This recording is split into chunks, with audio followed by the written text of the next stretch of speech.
시편 61편이고요. 1절부터 5절까지 말씀 우리 같이 한 목소리로 읽겠습니다. 1절입니다. 하나님이여 나의 부르짖음을 들으시며 내 기도에 유의하소서.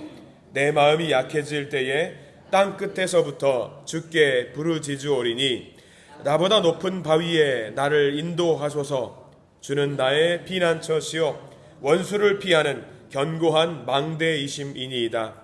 내가 영원히 주의 장막에 머물며 내가 주의 날개 아래로 피하리이다. 셀라. 주 하나님이여 주께서 나의 소원을 들으시고 주의 이름을 경외하는 자가 얻을 기업을 내게 주셨나이다. 아멘.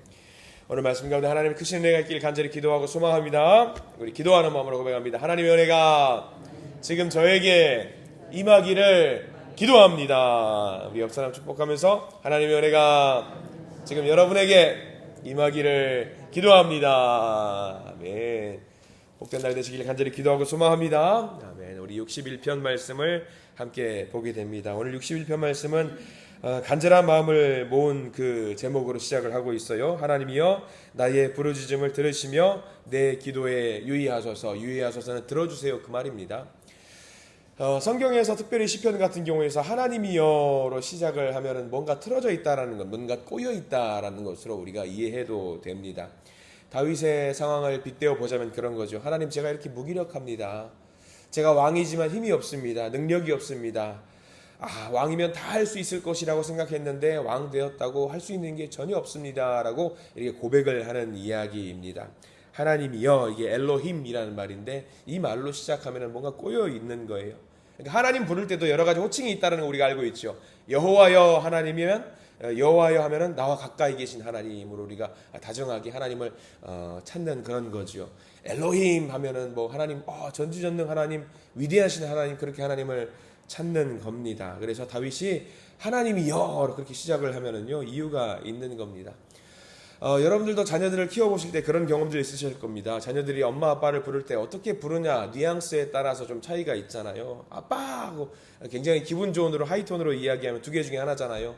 학교 성적이 올랐거나 아빠 용돈 주세요. 보통 그런 이야기 중에 하나, 보통 그런 경우가 있습니다. 아빠, 그래 낮은 톤으로 이야기하면 뭘까요? 성적이 떨어졌거나 뭔가 아쉬운 게 있을 때에 여전할 겁니다. 아마 자녀들에게 전화 오면은 엄마 하면 이제 뭔가 있는 거예요. 그런 거랑 비슷해요. 하나님이여 하는 거하고 여호와여 하는 거가 차이가 있는 거예요. 오늘 하나님이여로 시작했다라는 것은요, 내 힘으로 할 수 없는 것, 그때 하나님을 찾을 때에 하나님이여, 이게 엘로힘이라고 찾는 거거든요. 아마 61편도 그렇고 우리가 내일 읽을 62편도 마찬가지겠지만 아마 압살롬, 다 셋째 아들이죠. 셋째 아들의 어떤 반정으로 인해서 예루살렘 성전을 두고 도망 나올 수밖에 없는 그런 상황 속에서 내가 아무것도 할 수 없을 때에 찾는 그런 하나님 만나보고 싶습니다. 하나님 도와주세요 라고 했을 때에 이 하나님을 찾는 그런 내용 61편입니다.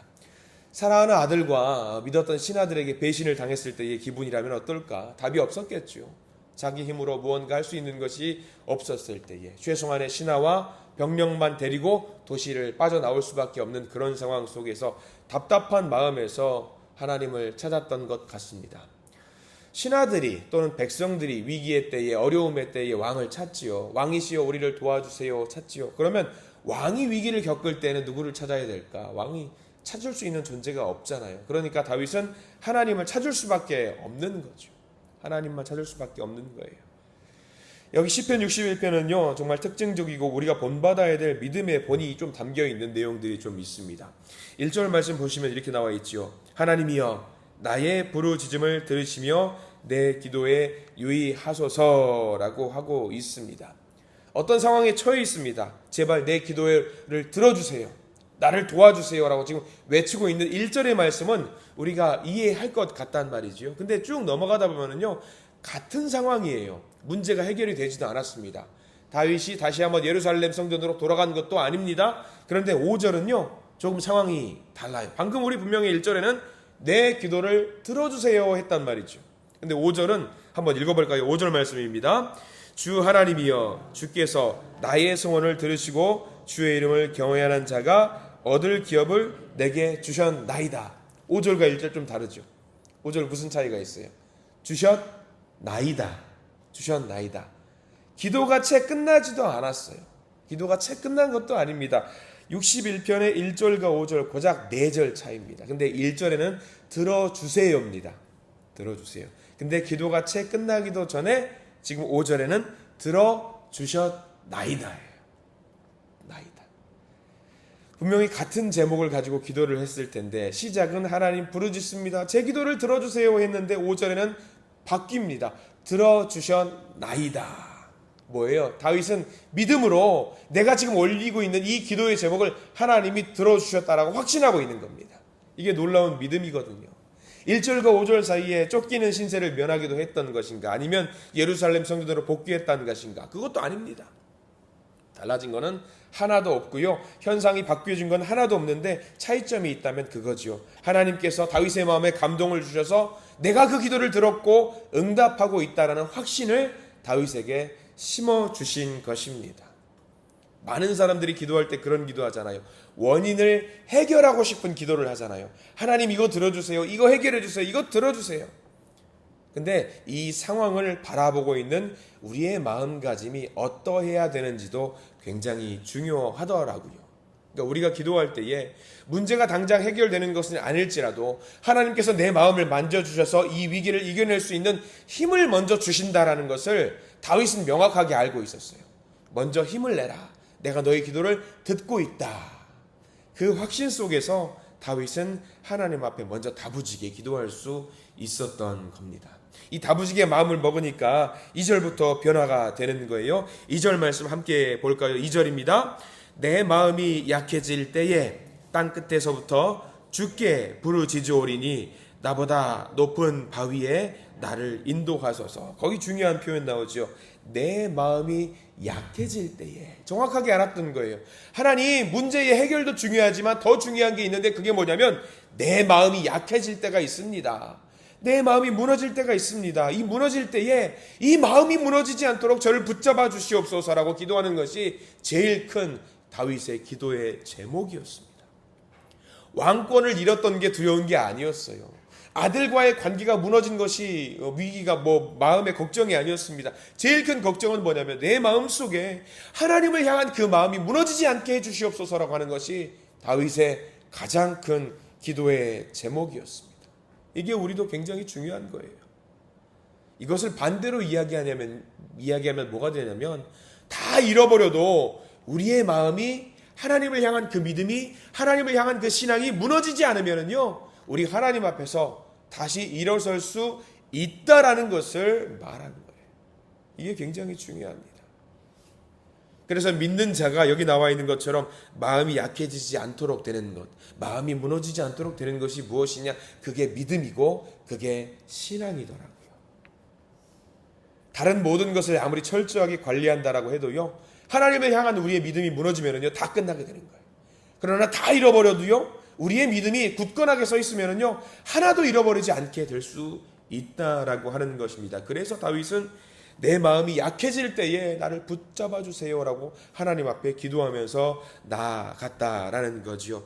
특별히 2절 중간에 보면 이렇게 나와 있습니다. 내 마음이 약해질 때에 땅끝에서 주께 부르짖으오리니라고 나와 있어요. 땅끝에서. 여기 다윗이 말하고 있는 땅끝은 어딜까? 땅끝은 어딜까? 반대로 한번 생각해 보실까요? 다윗이 중심이라고 생각하는 곳이 어딜까요? 중심. 다윗은 늘 어디를 향하고 있었냐면 성전을 향하고 있어요. 성전이 중심이에요. 하나님께 늘 예배하고 하나님과 교감하고 하나님께 예배드릴 수 있는 곳이 중심이었어요. 반대로 땅끝은 어딜까요? 성전을 멀리할 수밖에 없는 상황이겠죠. 예배드릴 수 없는 상황, 그런 상황인 겁니다. 마음의 낙담의 장소, 아픔의 장소, 거기를 말하는 겁니다. 이 고통의 상황 속에서, 성전을 가까이 할 수 없는 이 상황 속에서 나를 어떻게 해달라? 나를 성전으로 데리고 오게 해달라? 그게 아닙니다. 성전도 형식적인 것이었죠.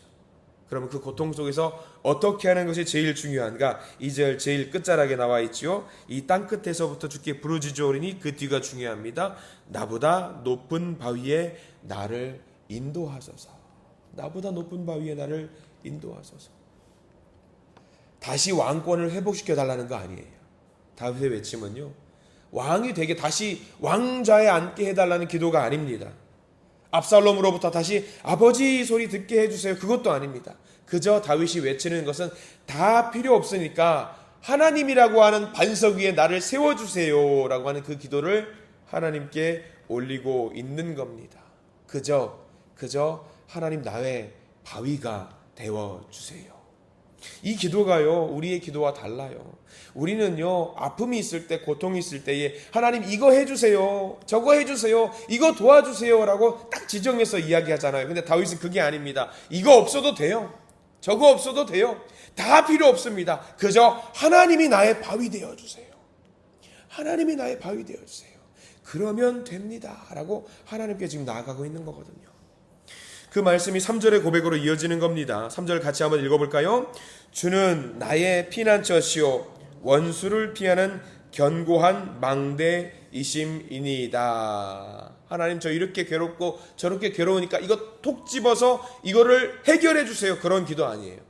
다윗은요, 시편 말씀을 통틀어서 전체를 다 볼 때에 뭘 딱 집어서 이거 해결해 주세요라는 것이 한 번도 없습니다. 그저 하나님 나의 피할 바위가 되어주시고 견고한 날개가 되어주시고 나를 보호해주시고 그 기도만 계속해요. 그런 기도만 합니다. 그러니까 다윗의 기도가 어떻게 보면은요, 믿는 자들의 기도의 모범이 될 수 있는 그런 기도인 거예요. 다윗의 기도, 이런 기도 말고 우리가 어떤 기도가 더 필요하겠습니까? 하나님은 우리의 피난처시고 나의 구원자시고 나의 요새이십니다. 이 기도면 된 거예요. 그 바위에 피했더니, 하나님께서 정해주신 그 바위에 피했더니 이제 어떻게 되느냐? 4절 말씀입니다. 4절입니다. 내가 영원히 주의 장막에 머물며 내가 주의 날개 아래로 피하리다 셀라. 4절과 또 차이가 있어요. 아까 1절에는 어디 있었어요? 1절 이전에는 분명히 내가 어디 있었냐면 땅 끝에 있었어요.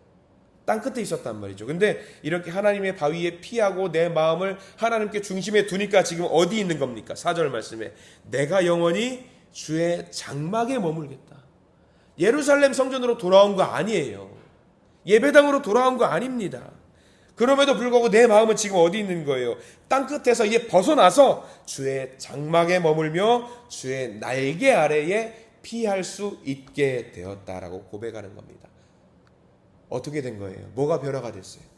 내 마음이, 흔들렸던 마음이, 약해진 마음이 이제 하나님을 중심으로 다시 바르게 설 수 있었던 거죠.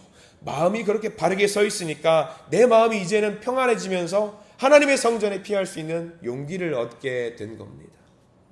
그러니까 우리가 어떤 기도를 올려야 되느냐라고 물어볼 때 이런 기도, 내가 하나님 앞에 거할 수 있게 해주세요. 내가 영원히 하나님과 함께 살게 해주세요. 내가 하나님과 동행하게 해주세요. 그 반석 위에 나를 세워주세요. 이런 기도가 하나님께 올려야 되는 그런 기도가 되어야 되는 거죠. 우리는 이 기도 하나면 됩니다. 그 바위에 있는 자녀들은요, 하나님께서 문제를 알아서 해결해 주신다라는 거예요. 내가 이거 주세요 하지 않아도 그 바위에 서 있기만 하면은요, 하나님이 먼저 물어보시는 거예요. 너 뭐 필요하니? 아니, 나 여기 반석 위에 있으면 돼요. 하나님과 함께 있으면 돼요. 하나님의 날개 그늘 아래 서 있으면 돼요. 아니, 뭐 필요하냐고. 아니, 그냥 여기 있으면 된다니까요. 아유, 네가 말 안 하니까 내가 알아서 줄게. 이렇게 될 수 있는 거죠. 오늘 우리가 시편 61편 말씀을 묵상하게 됩니다. 바위 되신 하나님, 피할 바 되신 하나님, 날개 되시는 하나님. 우리가 기도할 때에 그 피할 바위에 서 있는 그 하나님의 자녀들에게 우리가 올려드리는 기도가 끝나기 전에도 응답하시는 하나님의 놀라운 역사하심과 은혜를 오늘 다윗의 기도를 통해서 보게 됩니다. 여러분들 기도 올리실 텐데 오늘 간절히 소망하는 것은 그렇게 기도하십시오. 하나님, 제가 주님의 바위 위에 서 있습니다. 아시죠? 제가 이런 기도의 제목을 올려드릴 텐데 이 기도 끝나기 전에 하나님께서 응답하시는 줄 믿습니다.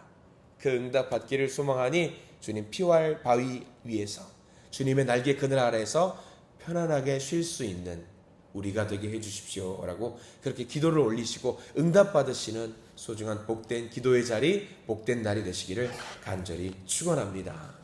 기도하겠습니다. 하나님 감사합니다. 기가 막힌 상황 속에서 다윗은 눈물을 흘리며 마음을 움켜쥐면서 부르짖으며 기도하고 있습니다. 주께서 그 기도를 들으시고 그 기도하는 다윗을 하나님의 사람으로 인정해 주셨습니다. 우리는 때때로 마음이 무너지고 정말 땅끝에 서 있을 것 같은 그런 기분이 들 때가 많이 있습니다. 그러나 그럴 때 우리 마음 무너지지 않게 하시고 약해지지 않게 하시고 온전히 그 기도 들으시는 하나님의 장막에 피할 수 있도록 도와주시옵소서. 하나님 앞에 살며 찬양하며 그 서원을 이행하는 우리가 되게 해주시고 우리가 잃어버린 많은 것들보다 오히려 더 하나님과의 관계에 더 집중하게 해주시옵소서. 그래서 우리가 하나님과 동행하게 해주시고 하나님을 의지하게 해주시고 하나님께 올려드리는 이 기도가 응답받도록 주님 도와주시옵소서. 오늘 하루 살아갈 때에 하나님과 동행하는 삶을 살기를 원합니다. 기도 응답받는 하루가 되기를 소망합니다. 주님 인도하여 주시옵소서. 예수 그리스도 이름으로 간절히 기도드립니다. 아멘.